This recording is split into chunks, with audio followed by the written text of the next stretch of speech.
वह रह गए अल्लाह के वली। ओ भाईजान, अल्लाह के वलियों से तुम दूर नहीं कर सकते। कहा क्यों? मैंने कहा दाता साहब पर बम फटा कि नहीं फटा? हजरत बाबा फरीद के दरबार पर फटाया गया कि नहीं फटाया गया? कहते थे हम यहां बंदा कोई नहीं आने देंगे। रात को बम फटता था, सवेर के वक्त फिर लाख बंदा नमाज पढ़ता था और कहते थे बम फटाने से यहां कुछ नहीं होगा, चूंकि बम से हम डरने वाले नहीं हैं। हमारे मालिक कल भी जिंदा थे, हमारे मालिक आज भी जिंदा है। अली अजवेरी हो, मोइनुद्दीन चिश्ती हो और जितने जितने बुजुर्ग, ये लोगों ने डिक्लेयर किया है ना बुजुर्ग, कुरान और सुन्नत में कहीं आया नहीं।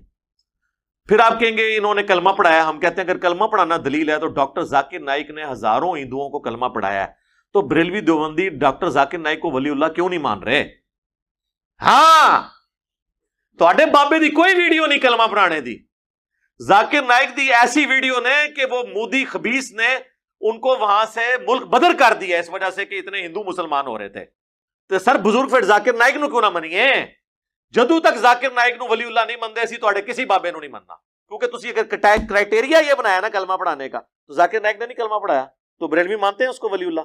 फिर हम क्यों माने? इनके यही क्राइटेरिया था। लिहाजा कलमा पढ़ाना 90 लाख 90 करोड़ भी होवे सर, अव्वल तो किसी वेख्या नहीं, दूसरा वेख भी लो तो फिर आओ। फिर वो पता क्या कहेंगे, कलमा तो पढ़ाया है हिंदुओं को लेकिन जाकिर नाइक जो है ना उसके कीदे ठीक नहीं है।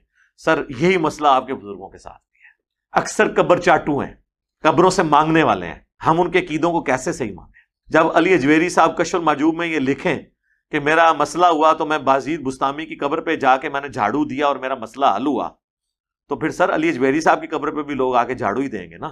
कहते हैं पुराने बुजुर्गों ने कहीं नहीं कहा था हमारी कब्रों पे आके करो। सर वो कह के गए थे, कहना डायरेक्ट तो नहीं होता। ये कौन होता है कि मेरी कब्र त्याग करना? ऐसे तो नहीं होता। किसी बुजुर्ग को जज करने का तरीका है कि उसकी जो किताब है ना उसमें उसकी तालीमात लिखी हुई होंगी, वरना तो कोई शख्स नहीं है ना, उसका तारुफ तो कोई नहीं है। आप पाकिस्तान, इनकी वजह से गौस पाक को तो ना भौंकना, इनकी वजह से दाता साहब पर तो बकवास ना करना। अब एक बंदे ने सवाल किया मिर्जे से, कहा कि बताओ दाता साहब कौन है? कहता मैं तो जानता ही नहीं। मैंने कहा वाकई दाता साहब को मुसलमान जानते हैं? नहीं समझे आप हजरात मैंने क्या कहा? दाता साहब को वैसे ही मुसलमान जानते हैं, सिखों का क्या काम है? अब आप समझे आप हजरात? ओ मेरे भाई, ये बुजुर्गों के जो दुश्मन हैं, इन लोगों की तो औकात ये जो मैं बता। और मेरे नबी ने फिर एक बात इरशाद फरमाई, फरमाया मेरी उम्मत में एक वक्त आएगा, सुनिए जरा, जिम्मेदारी से कह रहा हूं, फरमाया कमीने लोग आएंगे, वो मेरी उम्मत के पहले गुजरे हुए अच्छे लोगों पर जबान खोलेंगे।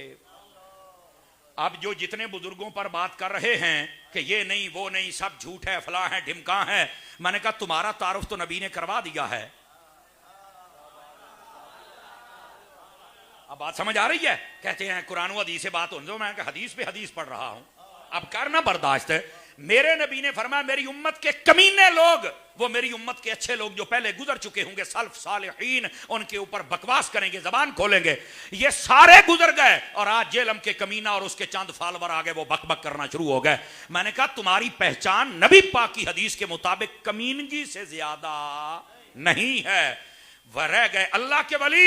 ओ भाईजान, अल्लाह के वलियों से तुम दूर नहीं कर सकते। कहा क्यों? मैंने कहा दाता साहब पर बम फटा कि नहीं फटा? हजरत बाबा फरीद के दरबार पर फटाया गया कि नहीं फटाया गया? कहते थे हम यहां बंदा कोई नहीं आने देंगे। रात को बम फटता था, सवेर के वक्त फिर लाख बंदा नमाज पढ़ता था और कहते थे बम फटाने से यहां कुछ नहीं होगा, चूंकि बम से हम डरने वाले नहीं हैं। हमारे मालिक कल भी जिंदा थे, हमारे मालिक आज भी जिंदा है। तो जो कौम बम धमाके से पीछे नहीं हुई, वो तेरी बकवास से कैसे पीछे होगी भाई? इस मिर्जे को ये मेरा पैगाम है। और ये हमारे कई बंदे सुनने के लिए बैठ जाते हैं, क्या तुम्हें यही एक लावारिस बच्चा मिला है, यही एक आवारा मिला? अगर कोई उसका फॉलोवर यहां बैठा है, मैं गारंटी से कहता हूं पूरे मोहल्ले का सबसे बड़ा बदतमीज ना हो तो मुझे कहना। भाई दीन का ये मतलब है कि आप बदतमीज हो जाएं? ये मतलब ही नहीं है। दीन तो अदब सिखाता है, बा अदब बा नसीब बेअदब। तो ये जो बेअदबी सिखा रहा है, ये कहां का दीनदार है? ये तो किसी का एजेंट है। आवाज समझ आ रही है आप हजरात को? ओ भाई कुछ लॉजिकली बातें सुना करो, समझा करो। और ये जो हम बता रहे हैं, ये सखी की निगाह है जो तुम्हें सुना रहे हैं। समझो यार, लोगों ने तमाशा बनाया हुआ है, जबकि हकीकत ये है दीन अदब सिखाता है।